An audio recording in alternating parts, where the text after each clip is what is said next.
எழில் சுடர் சீரியல்ல இப்போ ஒரு அட்டகாசமான எபிசோட் வந்திருக்கு.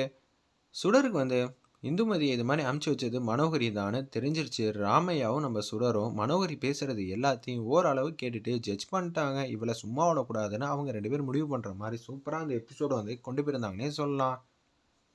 சார் இவங்க தான் சார் உங்க மனைவியை வந்து அமுச்சு வச்சதுங்கிற மாதிரி எழில்கிட்ட வந்து ஒருத்தர் ஃபோட்டோ வந்து காட்டுறாங்க. இவங்க வந்து மனோகரியோட அசிஸ்டண்ட். இவன் யார் முதல்ல?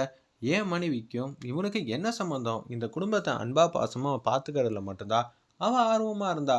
அவன் இருக்கிறது பிடிக்காம யாரோ ஒருத்தன் இது மாதிரி திட்டம் போட்டிருக்கானா? இவனுக்கு பின்னாடி இருக்கிறது யாரு?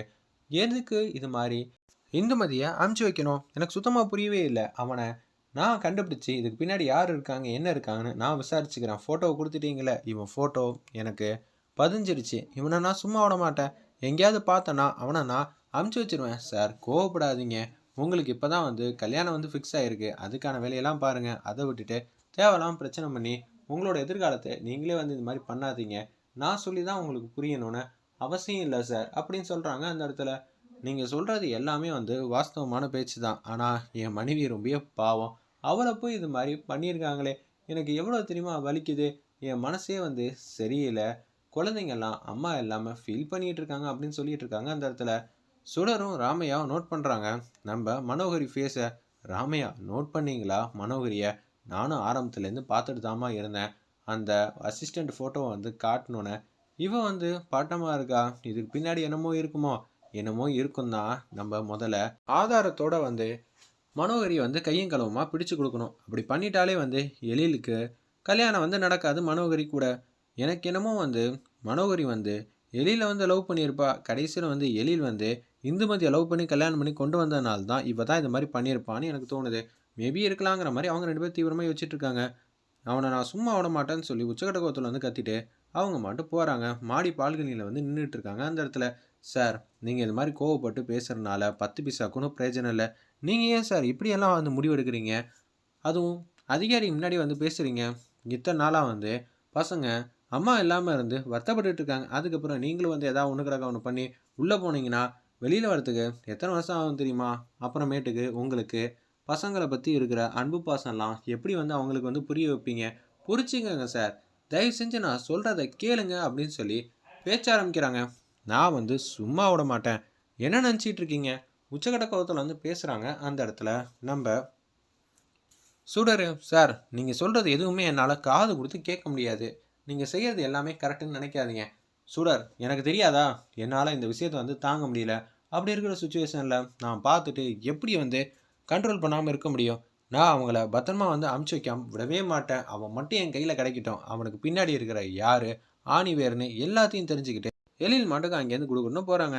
ராமையா பக்கத்தில் வந்து நிற்கிறாங்க நம்ம சுடர். ஏன்னா மனோகரி வந்து தந்திரமான முறையில் திட்டம் போட்டுட்டு இருக்காங்க. அவங்களும் செல்வியும். செல்வி என் பக்கத்தில் வராத, நீ மாட்டு போன்னு சொல்லி செல்வியை வந்து துரத்தி விட்டுறாங்க. பார்த்தீங்களா, செல்விக்கே தெரியாமல் தான் இவங்க இது மாதிரி பண்ணியிருக்காங்க போல இருக்கு. இவங்க என்ன பண்ணுறாங்க ஏது பண்ணுறாங்கன்னு பார்க்கலாம். அவங்க அசிஸ்டண்ட் கூட ஃபோன் பண்ணலாம்ல அப்படின்னு சொல்லும்போது அவங்க திட்டம் என்ன ஏதுன்னு நம்ம தெரிஞ்சுக்கணும். அவங்க பேசினதை கேட்டால் மட்டும்தான் உண்டுங்கிற மாதிரி அதிரடியாக வந்து யோசிக்கிறாங்க நம்ம சுடரும் ராமையாவும். அப்படியே கொடுன்னு போகிறாங்க. எப்படி அவன் மாட்டினான்? அவன் மாட்டுவான்னு நினச்சி கூட பார்க்கல. அவன் மட்டும் மாட்டிக்கிட்டானா இந்த கல்யாணம் நடக்காது. எத்தனை வருஷம் கனவு. அப்பப்பா என்னால் இதை நினச்சி கூட பார்க்க முடியலங்கிற மாதிரி உச்சக்கட்ட கோவத்தில் வந்து இருக்காங்க நம்ம மனோகரி ரூம்குள்ளே. அப்போன்னு பார்த்து அவனுக்கு ஃபோன் அடித்து பேசலாமா? பாத்தியா ராமையா, அவன் வந்து ஃபோன் அடித்து பேசலாமான்னு தான் யோசிச்சுட்டு இருக்கா மனோகரி.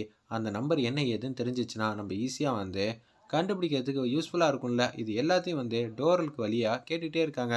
அப்போன்னு பார்த்து நம்ம மனோகரிக்கு சந்தேகமாக இருக்குது. யாராவது நம்ம பேசுகிறத கேட்கணுன்னே இருந்தால் என்ன பண்ணுறது? வாசலில் போய் பார்ப்போம்னு சொல்லி கொடுக்குன்னு வந்து கதவை சட்டுன்னு திறந்துடுறாங்க.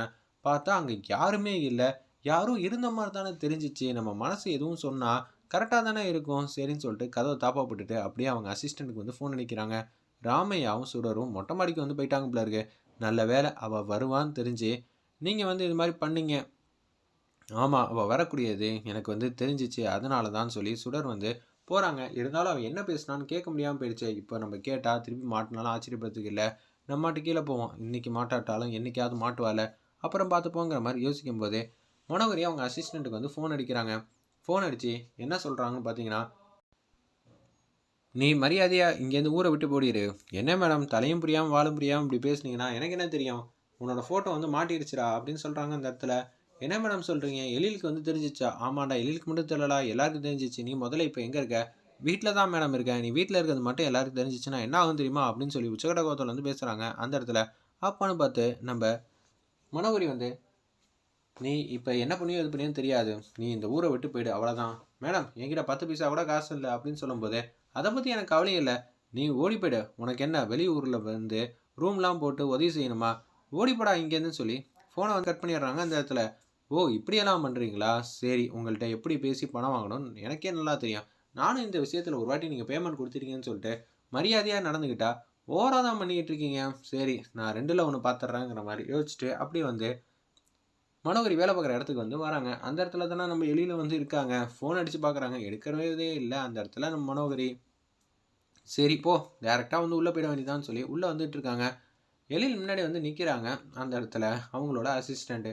எழில் வந்து ஒரு சந்தில் வந்து நிற்கிறதுனால மனோகரி வந்து டக்குன்னு வந்து அவங்கள இன்னொரு ரூம் பக்கம் இழுத்துட்டு போகிறாங்க. டோர் வந்து சரியாக சாத்தலை அந்த இடத்துல. டோர் வந்து காற்றுல வந்து திறந்துடுது. இதை வந்து மனோகரி வந்து சரியாக வந்து கவனிக்கல போல இருக்கு. நீ வந்து எதுக்காகடா இங்கே வந்த? மேடம் என்கிட்டலாம் 10 பைசா கூட பணம் இல்லை. மரியாதையாக சொல்கிறேன், பணத்தை கொடுத்துருங்க, நான் மட்டும் வெளியில் போகிறேன். உங்களை என்ன மிரட்டியாக கேட்டேன்? உங்கள் பிரச்சனைனால தான் நான் மாட்ட போகிறேன். நான் மாட்டுறது எனக்கு இது ஒன்றும் புது விஷயம்லாம் இல்லை. அப்படியே வந்து அங்கேயும் இங்கேயும் மாறி மாறி தான் நான் என்னோடய வாழ்க்கையை ஓடிக்கிட்டு இருக்கேன். நீங்கள் மாட்டினீங்கன்னா உங்களோட எதிர்காலம் என்ன ஆகும்? மனோகரி தான் இது மாதிரி பண்ணாங்க. ஏன்னா அவங்க உங்களை காதலிச்சாங்க. அந்த இடத்துக்கு வரணும்னு அவங்க திட்டம் போட்டிருக்காங்க. திட்டம் போடணுன்னா இந்துமதி இருக்கக்கூடாது, இந்துமதி அனுப்பிச்சி வைக்க சொல்லி என்கிட்ட சொன்னாங்க. நானும் அது மாதிரி செஞ்சேன். செஞ்சதுக்கப்புறம் என்னாச்சு? இப்போ அவங்க உங்கள் மனைவி ஆகிறதுக்கு திட்டம் போட்டது. அதுக்கப்புறமேட்டுக்கு அங்கே ரெசார்ட்டில் நடந்தது எல்லாத்தையும் ஒன்று நான் சொல்லுவேன். எனக்கு என்ன தெரியாதுன்னு நினச்சிங்களா அப்படின்னு சொல்லி கேட்குறாங்க அந்த இடத்துல. டேய் என்னடா என்னையே மிரட்டுறியா? நான் என்னமோ உங்களை மிரட்டின மாதிரி பேசுகிறீங்க. நீங்கள் எனக்கு பணம் கொடுக்கலனா நான் மாட்டிப்பேன். நான் மாட்டினா இதெல்லாம் நடக்கும் தான் சொன்னேன். அதுக்குன்னு உங்களை பற்றி சொல்லாமல் இருக்க முடியுமா? என்ன மேடம் இப்படி பண்ணுறீங்க? உங்களுக்காக நான் ஏகப்பட்ட வேலையெல்லாம் செஞ்சுருக்கேன். இப்போ உங்கள் பிரச்சனைனால தான் எனக்கு இப்போ பிரச்சனை ஆகிட்டு இருக்கு. நான் என் வீட்டெல்லாம் பார்க்க வேணாமா? நான் வேலை பார்க்கலனா எனக்கு எப்படி காசு கிடைக்கும்? காசு கொடுங்கன்னு சொல்லி கேட்க வந்தா நீங்கள் பிரச்சனை பண்ணுறீங்க. நான் இந்த இடத்துக்கு வரணும்னு நினச்சேன்னா ஃபோன் அடித்து கேட்டேன், தர முடியாது நீங்கள். சரி, வாசலில் உட்காந்து கேட்போன்னு சொன்னேன், அப்பயும் வந்து தர முடியாதுண்ணா. என்ன அர்த்தம்? அதனால தான் நேரடியாக வந்தேன். இப்போ நீங்கள் இதே மாதிரி பண்ணிக்கிட்டே இருந்தீங்கன்னா நான் வந்து எழில் முன்னாடி போய் நின்ட்டேன்னா அவர் எனக்கு எல்லா பணமும் உதவியும் கொடுப்பாரு. ஏன்னா சொல்லக்கூடிய உண்மை அது மாதிரி. பார்த்துக்கங்க அப்படின்னு சொல்லிடுறாங்க அந்த இடத்துல. அப்போன்னு பார்த்து எழிலுக்கு வந்து சந்தேகமாயிடுது. மனோகரி அப்படி யார்கிட்ட தான் பேசிகிட்டு இருக்கா ஒன்றும் புரியலன்னொன்னே அப்படியே வந்து 10 அடி தாண்டி வந்துடுறாங்க. அந்த இடத்துல மனோகரியோட அசிஸ்டண்ட் இவங்க வேறு யார்ட்டையோ பேசுகிற மாதிரி தான் தெரியுது. அப்படியே கேஷுவலாக வந்து பார்த்துட்றாங்க அந்த இடத்துல மனோகரியோட அசிஸ்டண்ட்டை. அப்போ தான் இவங்க காலையில் வந்து அதிகாரி வந்து ஃபோட்டோ வந்து காட்டினதை எல்லாத்தையும் ஞாபகப்படுத்தி பார்க்குறாங்க. இவன் தானே அது, இவனை சும்மா விடக்கூடாதுன்னு சொல்லிட்டு அந்த இடத்துல வந்து நம்ம எழில் வந்து மாதம் வந்து துரத்திக்கிட்டு இருக்காங்க. அச்சோச்சா, இவன் வந்து எழில்கிட்ட மாட்டினானா என்ன ஆகுறது? இவனுக்கு நம்ம பணத்தை கொடுத்து பத்திரமா அனுப்பிச்சி வைக்கிறோம். கல்யாணம் முக்கியமா பணம் முக்கியமா? நம்மள்ட்ட இல்லாத பணமா? சே, இவனுக்கு நான் கொடுக்குற மாதிரி ஆயிடுச்சே. பரவாயில்ல, இவனும் பிரச்சனையானானா நம்ம அப்படி இருந்தாலும் பத்திரமா அனுப்பிச்சி வச்சிருவோங்கிற மாதிரி தான் மனோகரி வந்து யோசிக்கிற மாதிரி காட்டுறாங்க அந்த இடத்துல.